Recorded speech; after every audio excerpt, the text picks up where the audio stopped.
Hello and welcome back to another episode of Supercoach Insider. My name is Ben and this is my team into round 9. So we are definitely ramping up a little bit.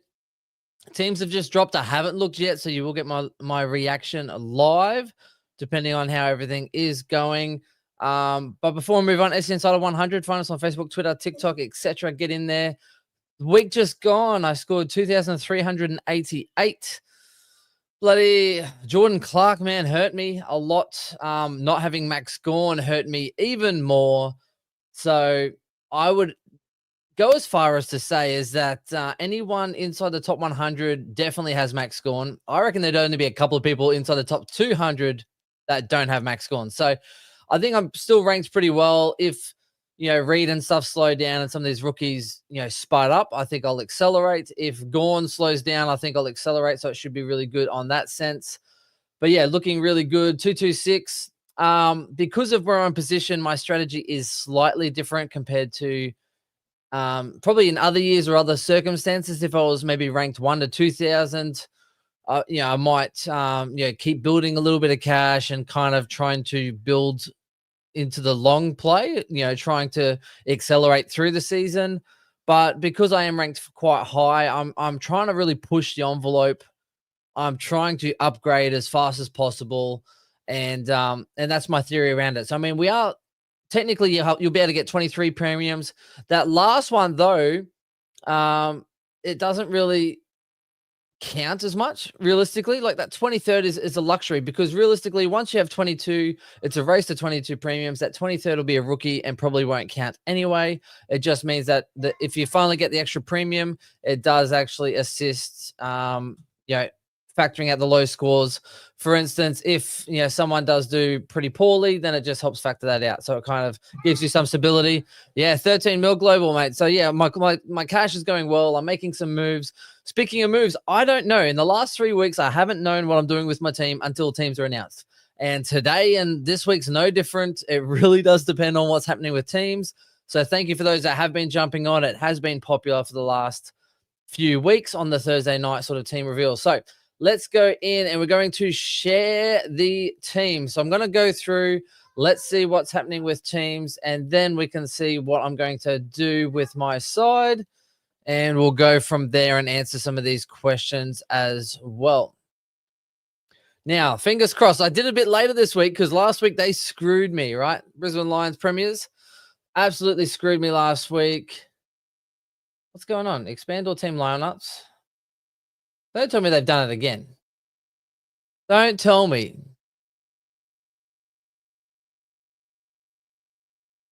Don't tell me they've done it again. Where are these teams at, boys and girls?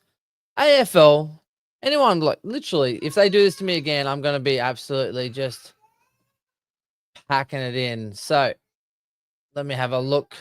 Here we go. 1 team, 2 teams. And just bear with me for one little moment.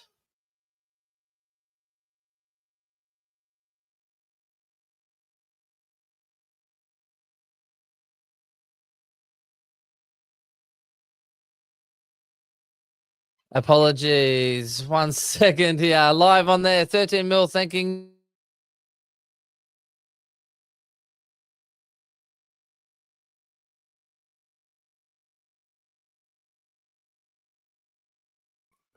Let's have a look. Sorry, family tantrums happening. Alrighty. Filippo is in. Travaglia out. Nothing crazy there. Silvani, Binns, Evans. So that's good. At least they're not playing the extra ruck on that one. Doherty, Fogarty, No! Carroll. Man, Carroll. Shout out Brunswick on a Thursday. Shout out to you, my friend. Cheers, cheers, cheers. Carroll's out. Man, what am I going to do? What am I going to do? Well, that hurts. Carroll's out. Okay, so let's move on. Doherty, Silvani, at least not playing 2 rucks. So, yeah, apart from Carroll. Yeah, thank you so much. Where's the spin? Yeah, that one hurts. All right, so Carroll's out. Man, one more game. We needed one more game from Carroll. Get him to 200, make your 100K, move on. Oh, man. All right, let's move on. Amon's back after his concussion. Barras is being rested. Clary's back. Jefferson, Van Rooyen. So Viney is he rested? Viney's out. Petty, Melksham. Nothing crazy there. And we'll have a look through those extended benches as well. Oh, a lot of changes here for. Maybe I'll make it bigger for you guys. Hang on. Make it a bit bigger for you. Oh, Sardis dropped. Oh, no. Oh, I knew people that brought him in last week. Oh, a few chat rooms will be flying off the handle right now. Sardis dropped. Jones, Menzie, Gresham, Ridley. Okay, some injuries in there. A couple of debuts. Sard, El Howie, Dylan, Jai Caldwell, etc. There's a few things happening there.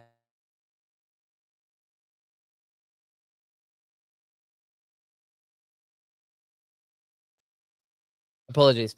Okay, so Sardis drops. So that's big news there. Patton in. Yes, Patton. Patton, yes. Okay, so that's at least good news. Patton in. Hopefully he's not sub. I'm assuming he won't be because if you're looking at the Sydney list, you got Hamlin, you got Sheldrick. There's a whole bunch of things happening in that one. So there is a lot going on. So that's good news. I think Patton will probably survive, and especially with Melican out, that is a good like for like. Patton just needs one more probably week as well to make me enough cash to bugger him off. So that is also good news. All right, so that's interesting. Okay, moving on. Trelaw, I did hear Trelaw maybe did a calf again. Bustlinger out. Oh, if you went early on the bus, even as sub, yeah, don't go. See, that's why you don't go early, right? In and out, dropped. Then haven't even replaced him with a big key defender there, so that'll be interesting. Poulter, okay. Reed's out, Weller's out, Swallows out, Butterick's out, Roses, Closey, Ben Long, Fiorini. Oh, the Fiorini is in, and they're putting him on the wing, so that's interesting. All right, because and Closey's back in as well on the other wing, is he? No, they're putting Holman on the other wing. Yeah, right. So, yeah. So that is interesting news for that one. So Fiorini in, get him in draft leagues if you can, because he racked it up in the VFL. Sin Moraes is back, ladies and gentlemen. Moraes is back, and is he on field? On the bench. All right, hang on a second. Anarchy. All right. So, Moraes is back, so that's good news. Burton, McEntee, Moraes, Finlayson, Josh Sin. So the big one is obviously Sweet's been dropped. So that is going to make some changes from there.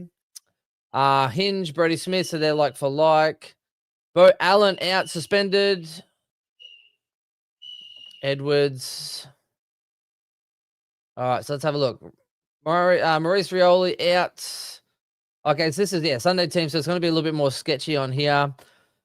Trainers on the interchange, so you would assume he keeps there, so that's fine.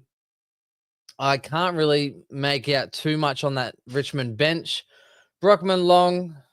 Oh, so even bloody is he even going to get a game as far as Hall? Like, Hall's not there, and that's going to be all right. So Hall, looks like you're just my loophole guy, my guy. So, all right, that's going to hurt a little bit. McGovern out as well. So, is that concussion in there or injury? I like McGovern playing, to be honest, because it does help, I think, with Marich to do well. And the Sunday teams here as well. Stanley's out, so he's injured. So, that is going to make some changes with how they line up here. So, straight away, Blixov's in the ruck. So, and De Koning, they'll probably share that load. Riccardi, Ralston, and okay. All right. So nothing really to know until those teams are announced on that one. And Sunday, Phillips, Archer, Dawson out. My son's found the whistle. Fucking hell. There's nothing worse than children having a whistle, I swear to God. So yeah, there you go. Fletcher's 50th game, so that'll be huge. Loman, I expect to come back in, obviously. So if you're just going to give me a second, this whistle's going to absolutely blow my mind. And Moraes, yeah, definitely huge on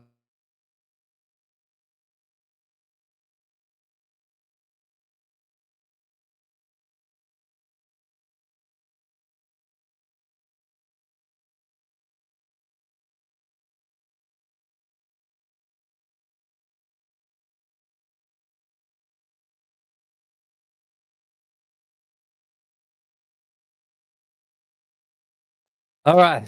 There you go. Man, kids and whistles, like, oh my gosh. Free kick horse on. All right. So we will get into some questions here. So now my side. Apologies for that little delay. Not much you can do. So, all right. Let's have a look at my team. Let's get back into it. So that does change things slightly as far as what I am looking to do with my team. Now, the big question is right? So if you don't have Huswaite, I suggest you probably do that. He'd probably be number one if you haven't done that. I need to select emergencies. So number one, if you don't have Huswaite, get Huswaite. Number two, the big question is on Razzle Dazzle Erasmus. As far as what I'm going to do, let me unchange this because I actually thought Moraz was going to be dropped. So I did preemptively think about getting rid of him. So that does help. And he's out. All right. So this is my side. I got the flex there. And let's get them all on the same page. And we are ready to rock and roll. So I'm not sure if I like the screen. It should be able to be bigger, but it'll do for now. All right. Now let's get into the team lineup. So I don't have Max Gorn. I don't want to pay that much, right? Like it's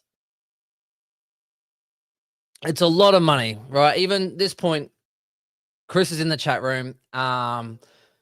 Saying, oh, maybe I'll just make one upgrade instead of trying to go Bonton Butters. It sounds good in theory, but when you're spending $700,000 on two guys, it's a lot. Now, here's where it could work. You spend a lot of money on a Bont and on a Butters, and that could work, right? If you go into it saying, I'm going to go 22 of the best premiums, and that's 23rd, you're playing a rookie. Or you might get that 23rd premium late at the end of the buys, knowing that you're going to need a little bit of cash gen, and you're okay because realistically, again, at the end of the day, it's best 22. You get the 23 premiums, one of those drops out, and it's quite lucky in that sense. Whereas if someone gets injured, you might just cop a hit. However, technically speaking, it's best 22 whenever you have those 23 players on your field. So there is a world where you can actually overspend and just cop the fact that you're going to have a crappy 23rd player. That is a strategy. It's definitely a strategy you could use. The other thing to note as well is that, we're trying to balance out the premiums into buys because there are 5 buys. I had a look. I'm fairly well balanced across the buys. And the other thing to note is that because there are 5 buys and you have, let's say if you have 4 premiums per buy, that's 20 players. And then if you pick up 2 players after their buy, then there's 22 premiums. So you should be able to cover the spread pretty well and almost have best 18. You should almost be able to have 18 premium players every single week or raffle off maybe a rookie or 2 to kind of get it there, which means normally in the buys, you'd be trying to rely on these rookies to get you to 18 and you'd be playing these rookies just to fill the full squad. You're not going to have that issue this year, which means, yes, you want rookies making you money. And yes, you want them to be there in case you've run out of trades and someone that might be best 22 to, get you a score and keep you tracking along if you got nothing. But realistically speaking, you can just bank the cash and hit and hope. Now, we want them to make cash. We want them to be able to use their money later at the end of the buys or whatever. Then that's fine. However, it's not that important. So, for instance, like say Erasmus, right? Now, Erasmus, he could be dropped next week when Driscoll comes back in. It's definitely possible. But sometimes you just have to hit and hope. And if Erasmus is ever going to get a good run, I'd say it's now when O'Meara is out of the side. They've got quite a few injuries, so I think they could possibly hold him. They need some extra, grunt in that midfield because they did get exposed when it wasn't, Sarong. And if, Brayshaw's not firing, well, then who are they going to? Right. So there is a world where Erasmus does get a good run for maybe a 4 or 5 week period and do well enough. Or there is a realm where he just gets dropped next week. That's the issue you're in. However, it's not as dire as it used to be where, he got dropped. I'm like, cool. Well, I'm trying to free up cash and put premiums on field. I've still got, as Global put out earlier, 13 million in cash. So I'm looking pretty good for cash right now as far as my team value. So I don't mind actually putting a player like that in. If he gets dropped, then I can actually loophole him. He's a forward mid. I can use that loophole and see how I go with my team as far as that goes. So yeah, last week what I did, I actually went and dumped out a little early Again, my strategy, fielding full premium. I still went up in points. It hurt me a little bit more because I actually went and used my last boost. I brought in Petrarca, I brought in Rankin, so two people I thought were going to be around that top 6. So I wanted to load up on my forward line. I could do the 2 premiums in that trade and get it done, and it did work out quite well. However, I dumped Levi Ashcroft in that mix. I wasn't going to. Anyone that saw the podcast last week, I was very much keen to hold him. However, to get that extra premium, I was like, let's go. I want points on field. And, Levi went 99. Cool. Better than I thought he was going to go. He's going to make a little bit more cash. However, I do have that extra premium now. So, again, I'm not forced to pick up those premiums. Forced to keep all these rookies. All right. So with my team, it looks like now, let's get him over. So Moraes, Hustwaite, so I can kind of loop those guys here. Lindsay. So this is the part I don't like as much, and it did help. If I got rid of Moraes, and I could have put, Rasmus into that spot, and then I could have given me some flexibility. So I don't like the fact that I have to kind of loop Hustwaite with, say, Lindsay, but I'm okay with that fact for a week or so, right? Like I do want to move them up. Lindsay's got more money to make. Hustwaite's kind of scoring fairly well enough to maybe take him on field. And I'd be really keen to kind of see how that goes and try and actually be able to loop them. So that's the big question. So I can loop. Oh, they play each other. Man, okay. Perfect world is out the window. So I'll just probably loop and see how I go on that sense. I do have... I could probably push Rankin over and loop someone else in and go there. So the people I am looking at this week is the Chad Warner and Erasmus are probably the ones. My issue, right? And if you're like me, I've already got 6 forwards. I've got 7 forwards if you include Marriage. So it does make it harder, I guess, to bring in a Warner. The draw is pretty good for Sydney. He's playing a lot more midfield time. I think he can average 100 to 105. Daniel has sucked the last 3 weeks because Sheasel's gone back into defense, taken more of the ball, kick-outs, the works. He's pretty much the pig. So there is a world where, Daniel to up into Warner could actually be a really good play. Now, the only reason I say this, and it makes no sense, right? Unless you're in a position where, you're going to burn that trade, it could work out. I say this because there was a couple of years ago, Daniel started off averaging extremely well, like 90, 95, and then literally averaged 80s for the rest of the season. Now, I don't know if that's going to happen, right? But again, I'm thinking Warner's top 6. I've already got 7 forwards or 6 outside of, say, Marriage, so I don't really need him. And I don't want to be playing Warner in the midfield, although it would provide me some flexibility. I don't really want to put him in flex. I mean, I could put him in flex, and it provides me some flexibility throughout my side, but I could also get, a Marshall right now, who's another person I'm looking at for the same price, actually cheaper, and he could be my flex. Someone who can average 115 for 470K, or at least a guy that's points can count on field, or if he stinks it up, then it's not going to count, right? Realistically, Warner and Marshall can go 160 or they can go 50. So that's the kind of the realm that I'm looking at as far as with my team. There is every possibility I get rid of Flynn and I get rid of Sampao Pepper because they've done their job, right? Last week I actually looped Sampao Pepper and I played, I think I played Lindsay instead just because I was like, 66, I'll take the free roll. Turned out not to be a free roll after Bice sucked it up, Clark sucked it up, like Flynn sucked it up. It was just absolutely a mess, right? And Lindsay. So I had a lot of people not performing as well. So I did slide out a little bit as far as that. So someone's talking Williams being named, but when do they play? It's the Sunday team, right? So Williams, Flynn's still named following. So that's good news. Williams will probably be emergency like he has been. So at least Flynn's named. So if he's named, I'm probably keeping. That's probably the biggest indicator, and at least we get to see till tomorrow's teams. Now, that leaves me with, man, with the clash, Sampao Pepper could be good too. Hey, here's the thing. I don't have to trade this week, right? So Sampao Pepper, his break-even, 69? Flynn's break-evens, 60s as well. They could make some money. However, I'm thinking probably Sandpaper down. I think he's done his job. I'll be able to loop Husway to Lindsay maybe just for a week, knowing that I'm probably going to upgrade them in future weeks anyway. Right. Bias, I'm happy to hold until the buy a little bit. I reckon he'll get another spike score in there at some point. Train is someone I do want to look at in a couple of weeks. Let him build a little bit more cash and then move him on. Lindsay as well, a little bit of cash, move him on. Husway, I went early, but that's good because I'm actually now in a point where I can actually use that trade. And if I don't trade this week, I've used my boost, which means I'm going to probably get lucked out. So I think I'm going to free up the cash for better or for worse. And I'm going to bring in Erasmus to kind of hit and hope. Now, I'd rather Erasmus on the bubble than trying to bring in Boxall. I just don't know if I rate him as a long-term prospect. He could get dropped. Filippo back into that side as well.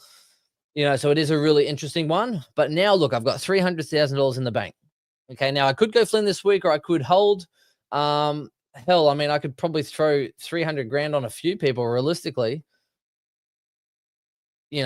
Like what's so 310 realistically, all I need is about 250,000, 260, 270,000 to get to like a Lockie Neal. Oh, man, I just the people I want, right? Lots of people are going Gorn, Bont, Butters early. They're spending 700K. They're going to have absolute crap rookies like playing on their field for so long, right? But they need to have a poor game. Now, we saw it already. You don't need many poor games to drop cash, right? So Merritt was pretty much going like a couple of flat hundreds, drop down. Brayshaw as well with the one low score. Dacos with a low score plateaus out and you become low 600s. Anywhere from 580 to 620, I'm jumping on, right? So my big issue again is Gorn. However, it is it's a lot to navigate, right? Now, can I afford Gorn? Yes, I can. Do I think it's worth it? Probably not. Like, here's the thing. Going after someone on a heater, right? So Bont and Butters are not going to average you 150 for the season. It's not happening, right? It just doesn't happen. There's always going to be low games. So you're picking them up and they've had a really good stretch. They're averaging 140, 150. There's probably a run where they average 120 to 130, which means that for the rest of the season, they're actually going to average you less than what they're currently getting for others, right? So unless you jumped on so early that you're just riding that whole train, yes, they're great players. They're good VCs and Cs. They're great to have. They are going to give you more points on everyone else. However, they're not going to continue averaging like that, right? Now, Gorn's not going to average you 170 to a 200 or 198 that he got the last couple of weeks. But for the season, he's only averaging you 130. I say only, but 130 is manageable for Gorn. He has averaged you 130 in the past. I just don't really like the fact that Gorn, with their fixture coming up as well, he's had probably the best victory he's had. Lions, Hawks, Sydney, Saints, Collingwood, Port will probably be a bunny side-ish. Suns, Adelaide are quite restrictive, and then North again. So, and then back to Carlton. So there is a world where some teams are going to put a little bit of work into him. I think Hawks are actually probably a smart enough team to not kick it down the line to Gorn. So I don't think he's going to get the intercepts he has in previous 2 weeks. I think they'll go around him. I think they'll kind of bash and crash into him a little bit. They'll put a bit of work into him because Mitchell's he's too good of a coach to allow Gorn to dominate. And I think that's what you're going to see happen. So I'm not quite sure. I want him, but that much money, you just can't. You can't spend more than 610, 620K on people and expect to have a good year. It hurts not having them, but also, like, I'm playing Lindsay at the moment. I'm playing Flynn. I'm playing Trainer. Get them to premium. So I will tell you, before I kind of start answering some of these questions here, is that the people I am looking at, Sinclair, Rosie after the bye, Bont and Butters after their bye. So that's 4. So I've got Trainer, Lindsay, Flynn, Long, right? And Chera is someone I might actually look to move as well. So here's the thing. Now, I can move. I'll probably keep Flynn, which means I'm not going to go. I'm not going to go Marshall, I think, even though I think he's good value. I thought about last week, as you know, TDK to Marshall, which might have been a good play in the end. I guess we'll never know. But yeah, the other move is possibly Chera. Now, it's only Chera because of the first buy. I don't really like sidewaysing as much. However, the strategy has worked out well for those stepping stones that I did start. For instance, Chera was 440. He's made 60K. Neil's dropped 60, 70K, jump on him for the, the 80K difference. So trying to get to those top premium guys. I'm just not sure about Neil. I think Ashcroft, McCluggage are kind of really taking a step up. I think Neil had a low DT to SC ratio, still highly efficient, still going to be a great player. But even at the back of last year, he throws these, if he doesn't throw out the 140s to 160s, he wasn't actually doing that great. I mean, what was it, 160 in the last game against Essendon? Otherwise, there's a lot of hundreds, 114s, and doing pretty well, but then just has these monster games. I don't think he's having those monster games this year. I think he's going to be serviceable. I think he's more of a 115 guy from here, but paying 580-ish for a 115 guy, I'm not sure if I'm going to be doing that, because I can get a 110 guy for, I think, 500-ish. Sinclair, 530, probably going to go 105 to 110 and spending up on there and just waiting for someone, because we haven't had injuries really yet. Touch wood. We haven't had a mid just, get knocked out or have an injury and then all of a sudden be like Rosie's price, 400K, 450K for a top echelon kind of guy. Rao could be really cheap as well. Houston, someone I'm looking at just dropping in price if he can get a better role. Collingwood have a really good run on the back half of the year. So did Geelong. So Holmes also appeals to me too for those that don't own Holmes. So I'm looking at the back end of the year. So, looking at value on that sense and then paying up for Bont, Butters, Gorn when they get to about 620s, which means I am value hunting because I want to make sure I have cash freed up for those big guys when I need them, because I think they are a must have. So therefore I'm value shopping, which means I don't really want to be spending a 580K on Neil when I can spend a 610, 620K on Bont or Butters, because I think they are more worth it. But yeah, so Nath, shout out. So Dunkley, 6 forwards, Warner. Yeah, so I think that's probably right. In a second, hang on a second. One second, apologies.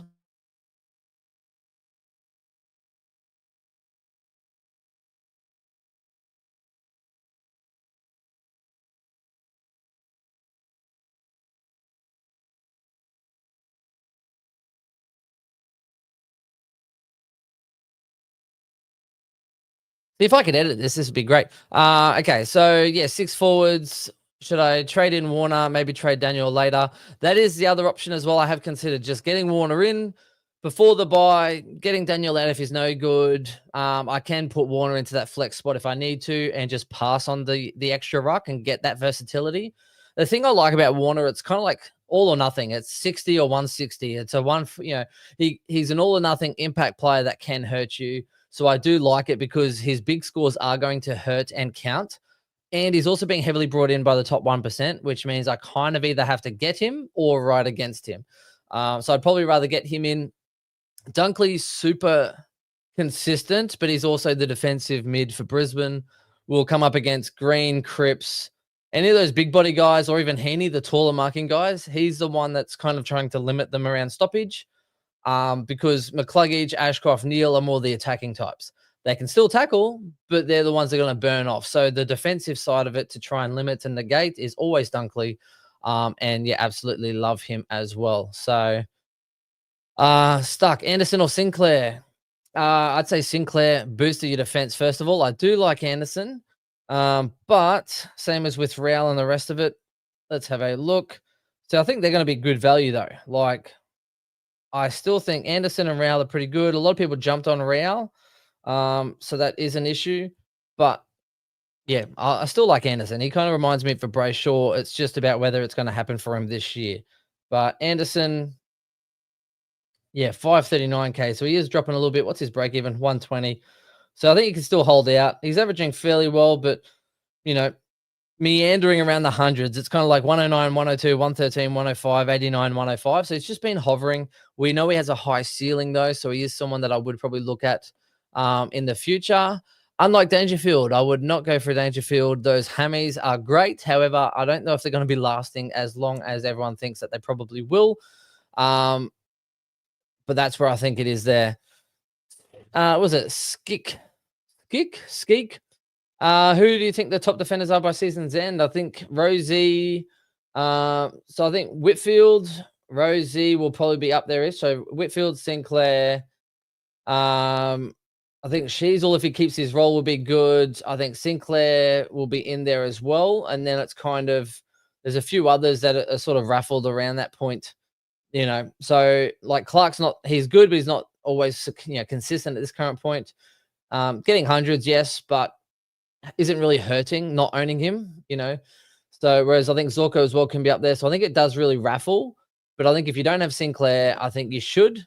Wanganeen Miller, I think is, yeah, really good, but can he keep it up? Can he keep it consistent? Are they moving him more into the midfield? Yeah, I still like him, so I think he's still a good get, but I don't know if he's going to keep it up as far as performing each and every week. So I think it's going to be an interesting one for there. Zorko, I think, is cheap enough, but also Coleman, not back yet. Fletcher's doing a good job down there too. And Zorka's going to have high ceiling games coming. There's no doubt about it. He doesn't stay down for long. And even in previous years, he's done the same thing. It's just about, okay, well, now he's actually at a good price. What is he like? 500. Yeah, so he's a good price, right? So you can definitely get him, and it'd be a good addition to your team. I know a few people are hating it and wanting to get off him, but this is a good price to be picking up someone like that on the last buy, and it does kind of help out with your team. But yeah, so interesting there.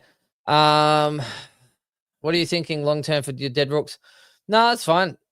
Like I said at the start, it doesn't really matter. Like, I want points on field. I've already got enough cash generated. I've still got Cleary and Huswaite and a few of these guys generating some cash. Lindsay will be on there too. So it'll be one up, one down sort of scenario. And going for that one as far as that. So yeah, just looping them, making cash if they're there. I'm not really looking to sideways dead rookies. The only time I'll do that is it maybe in the buys. If someone looks like they're good, I might sideways ideally free up cash where possible, and then switch during the buys if you need an extra player or someone's on the bubble that looks good. Then I'll look to sideways as a last resort, but it's always free up cash, upgrade. I'm not going sideways anymore, because otherwise you go sideways, then you're still waiting 3 or 4 weeks to get that cash, and it's just not going to happen unless you're out of moves. Free up cash. I think that's probably the big play here. Jackson, the drop. I've gone to Devil's Corner Pinot for tonight. So it's Devil's Corner Pinot. I just felt like a Pinot instead of the other stuff tonight. So we'll see how we go. Yeah, Rasmus. Look, he's not sub, I believe, and you'll know soon enough. He could be sub next week. He could be dropped. But again, I think I'm just freeing up cash and hitting and hoping at this point. So we are close enough to the buys. Yeah, having 300K in the bank is definitely going to be useful. It could allow me to move on a Chera and still have 200 grand to throw on, say, a Lindsay or something rather very soon.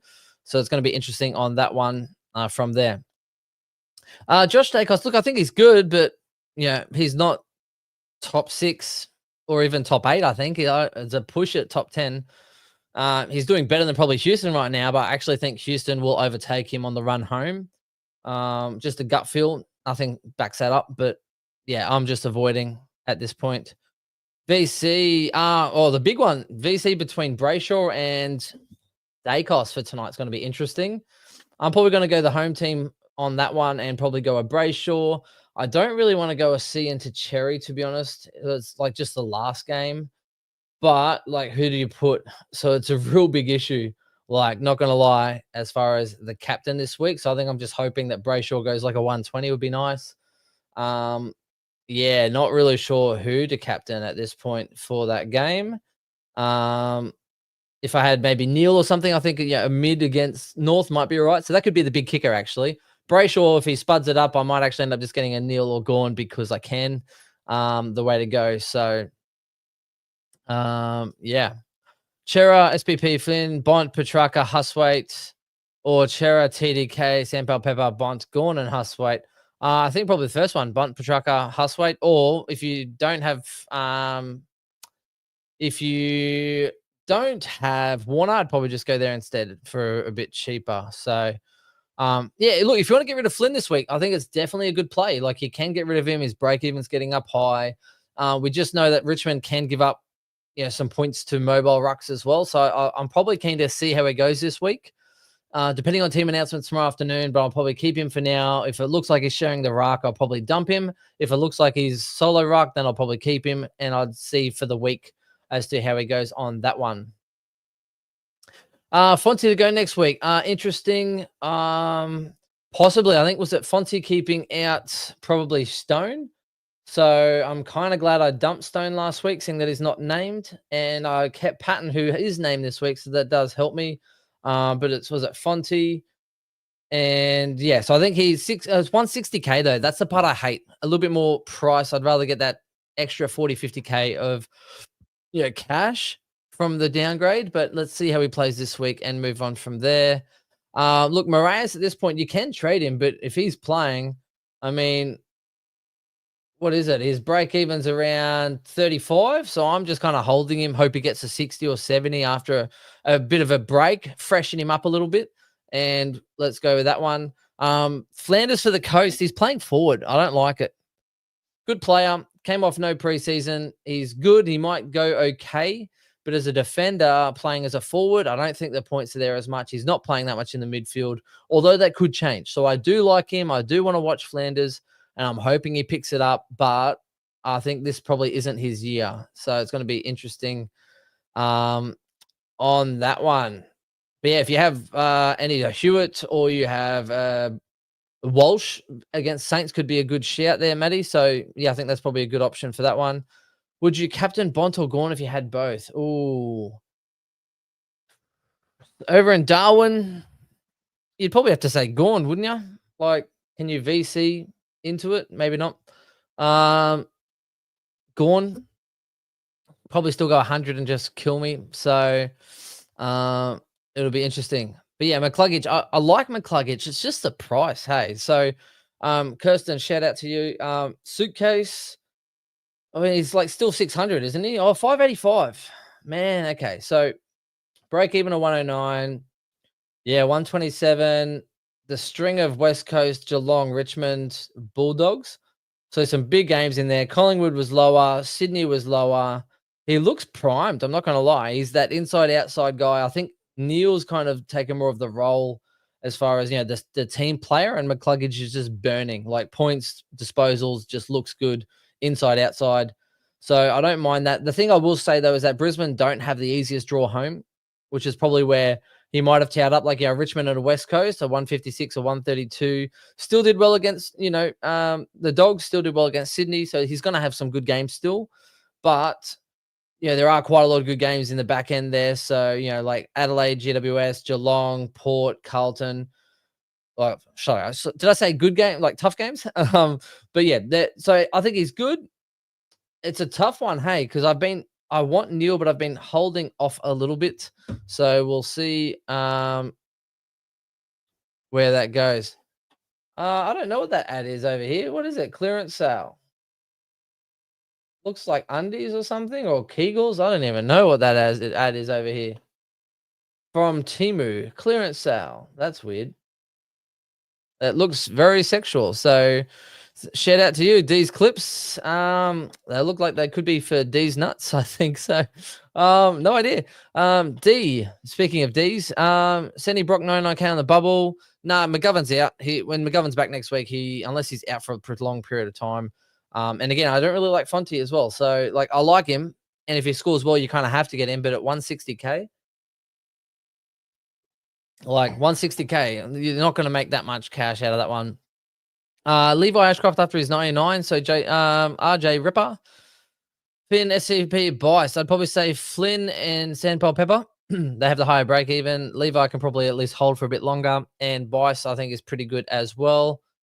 It's for a meta quest. But yeah, so that's what I'm looking at now. Again, so at the moment, rounding back to my team, I may go Warner,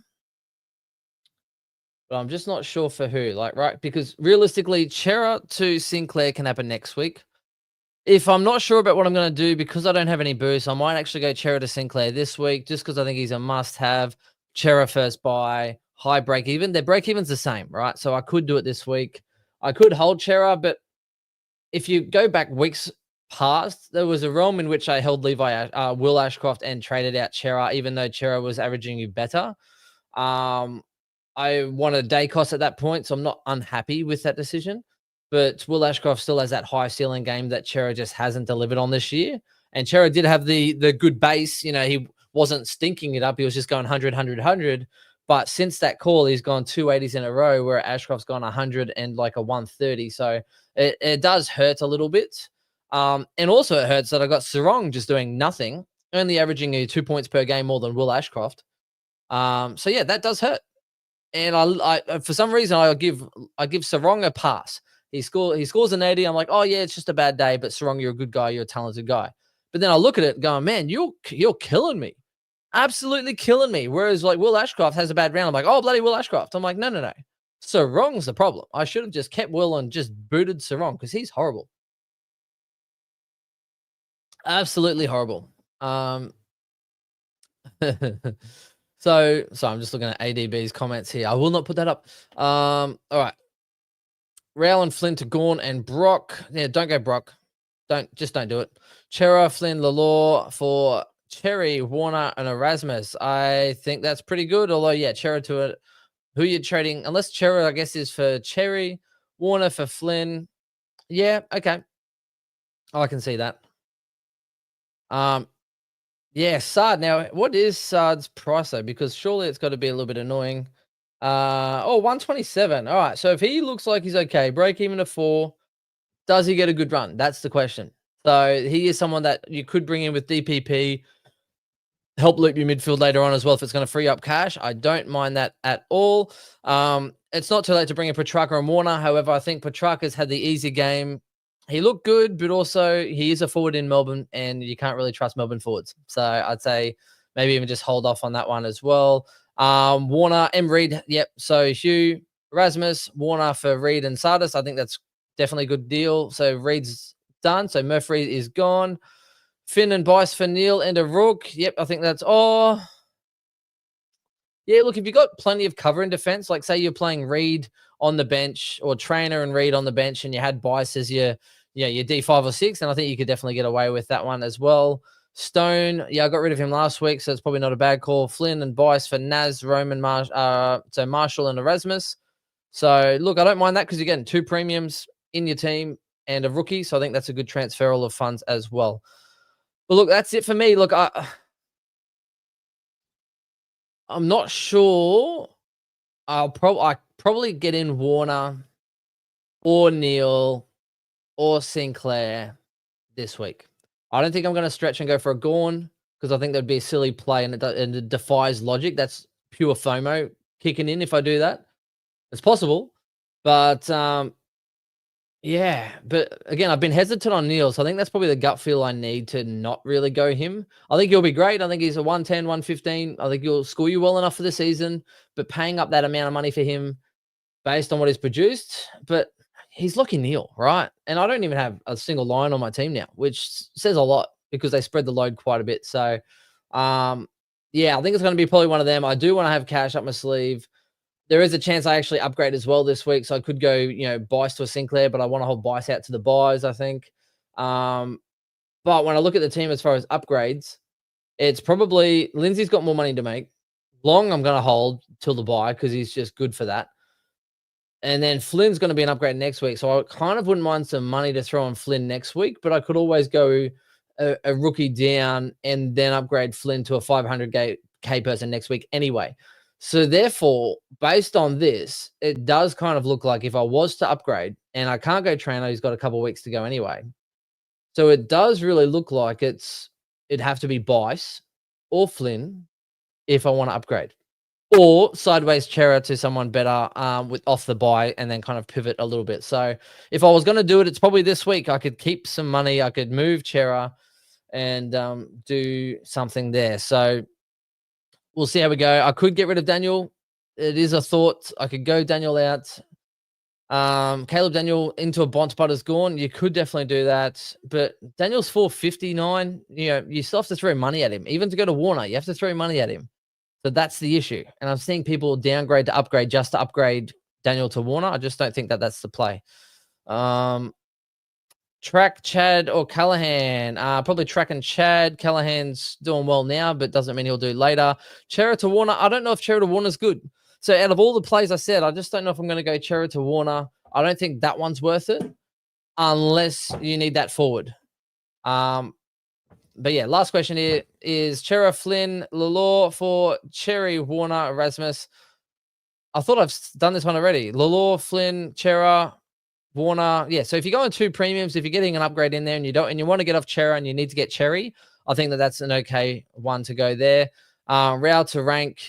I'd keep Rao. Leave that one. Pryor, SPP, Chera, Warner, Neil, and Huswaite. Neil, Warner, Huswaite for Pryor, SPP, and Chera. That's probably the best one yet. Again, though, Chera. So I guess that's Chera to Neil, and then those other 2 to Warner. So that does work. Total team value is 3 million. So if I go back to my team just quickly before I move on the home, I am ranked 226. My value is 13,068,000. Would have been better if I didn't trade out Levi and a few others. However, look, can't be upset. My team value is going well. Again, it's about not paying up 700K for guys. You just can't. You pay 1.4 million for 2 people. You could play 1.5 million for 3 premiums. And that's the issue. You could pay, essentially, if you get them for, say, 600K, you're paying 1.2 million. You're throwing that $200,000 onto another 250K Rook, and you get yourself another 250 to 500K premium. So it is going to hurt you unless you accept the fact that you're going to have a really crappy 23rd premium and you're okay with it. It's a ploy. It is something you could do and just absolutely just tank out and look for that 23rd player. Just look for value. Wait for someone like Filippo, 23rd premium. Someone who's going to give you 80 to 100. That's okay. You only need them for their spike games. You only need them to balance out an injury. Someone who goes, 5, 20, 25, and then you bank your 80. So there is definitely that play as well. Something to think about. Let me know what you are thinking. These other comments here, put them into the actual video, please, guys. I'll get them onto YouTube, onto the comment section. So for Hugh, Matt, Machachas, and Jackson, please jump onto the comment section on the video, and I will comment there. That's it from me. I think Fremantle win tonight, only because I don't like Collingwood that much. So Freo to win by 15 points and bounce back. Brayshaw as VC. Let us know what you think for this week, and I'll talk to you soon. Bye, guys.